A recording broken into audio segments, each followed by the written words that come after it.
আমি আমার এই ভিডিওতে যারা ভারতের মানে আমাদের সনাতন ধর্মী ভাই অথবা বোনেরা আছেন, দাদারা আছেন, আমি একটা জিনিস হলো জানতে চাই যে আমি বিভিন্ন ছবিতে মানে আমরা যখন দেখি তেলেগু এগুলো হিন্দি ডাবের দেখি তো বলা হয় যে অগ্নিদেব খুবই গোস্বা বা খুবই কি বলা হয় যে মানে একটু অ্যাংরি টাইপ ক্যারেক্টার।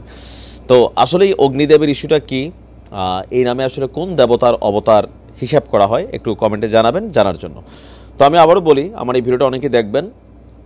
আমি যেমন আমার ধর্মকে ভালোবাসি, প্রত্যেকটা হিন্দু তার ধর্মকে ভালোবাসে। সো আমরা কমেন্ট করার ক্ষেত্রে আমরা এই জিনিসগুলা ব্যালেন্স করব, খেয়াল রাখতে হবে যে প্রত্যেকের ধর্ম প্রত্যেকের কাছে খুবই গুরুত্বপূর্ণ এবং কি শ্রদ্ধা ও ভালোবাসার, অন্যের ধর্মকে শ্রদ্ধা করতে হবে, সম্মান করতে হবে, এটা ইসলামের শিক্ষা। যাই হোক, কেন কথাগুলো বললাম, আপনারা জানেন যে ভারতের উত্তরপ্রদেশের প্রয়াগরাজে এক ঐতিহাসিক ঘটনা চলছে, কুম্ভ মেলা।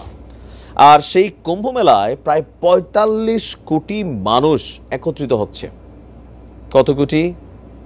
বাংলাদেশের মূল জনগণের ২.৫ গুণ। ভাবা যায় এই বিশাল, এটা Guinness book of the world রেকর্ডে জায়গা নেওয়া একটা প্রোগ্রাম।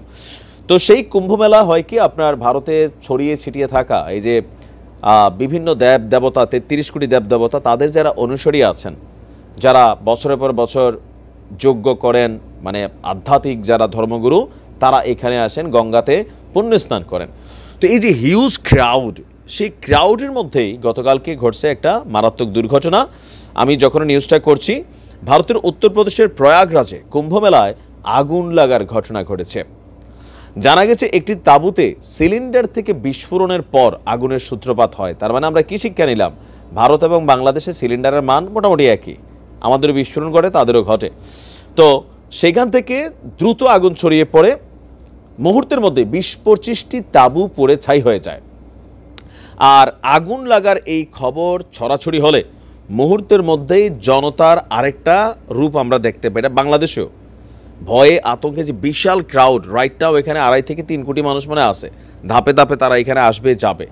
সো আগুন, এর মাঝখানে আমেরিকার আগুনের ঘটনায় সারা পৃথিবী এমনিই কিন্তু একটা চিন্তায় আছে আগুনের ইস্যু। আর এই যে বিশাল ক্রাউড একটা এরিয়া, যদিও মোদির সরকার আগুন টাগুন এগুলোর জন্য যথেষ্ট সেফটি ইস্যু রাখছিল, বাট এই যে জনগণের একটা দৌড়াদৌড়ি শুরু হলো, এতে হইল কি হিতে বিপরীত, অনেকে পদদলিত হইল, আবার আগুনের পরিমাণটাও বাইরে গেল, মানে এটা নিবানোর বদলে এটা আপনার চারদিকে ছড়ে গেল।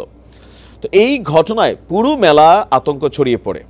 তাৎক্ষণিকভাবে আমি যখন নিউজটি করছি কোনো হতাহতের খবর পাইনি, মানে একটু পর হয়তো পাওয়া যাবে। আগুন নিয়ন্ত্রণে আনতে দমকলের ৬টি বাহিনী কাজ করছে, আর আগুনের লেলিহীন শিখা দ্রুত ছড়িয়ে পড়ছে এবং তীব্রতা বাড়ছে। আগুন নিয়ন্ত্রণ আনতে পুলিশ এবং এনডিআরএফ দল আশপাশের এলাকাগুলোকে খালি করে দিয়েছে। ঘটনাটি ঘটেছে কুম্ভ মেলার মাঠের মধ্যে শাস্ত্রী ব্রিজ এবং রেল ব্রিজের মাঝখানে। একটু ভাগ্য ভালো যে এত ব্রিজ, নিশ্চয় নিচে পানি আছে।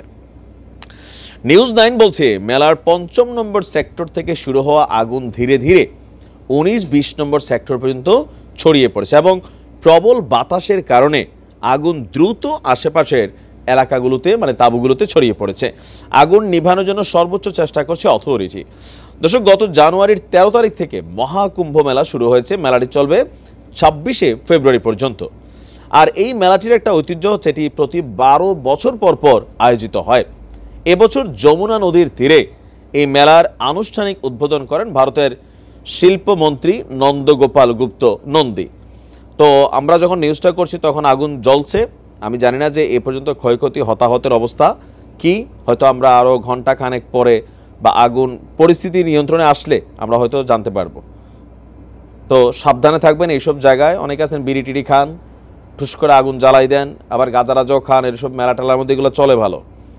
নেশার ঘুরে কে কোন দিক দিয়ে আবার দেখছি আগুন বাবা আছে, অগ্নিদেব আছেন, গোসা করতে পারেন। এখানে কিন্তু অনেক কিছুই রেসপেক্টের জায়গাটা থেকে একটু ঠিকঠাক থাকতে হবে। যাই হোক, ভালো থাকুন।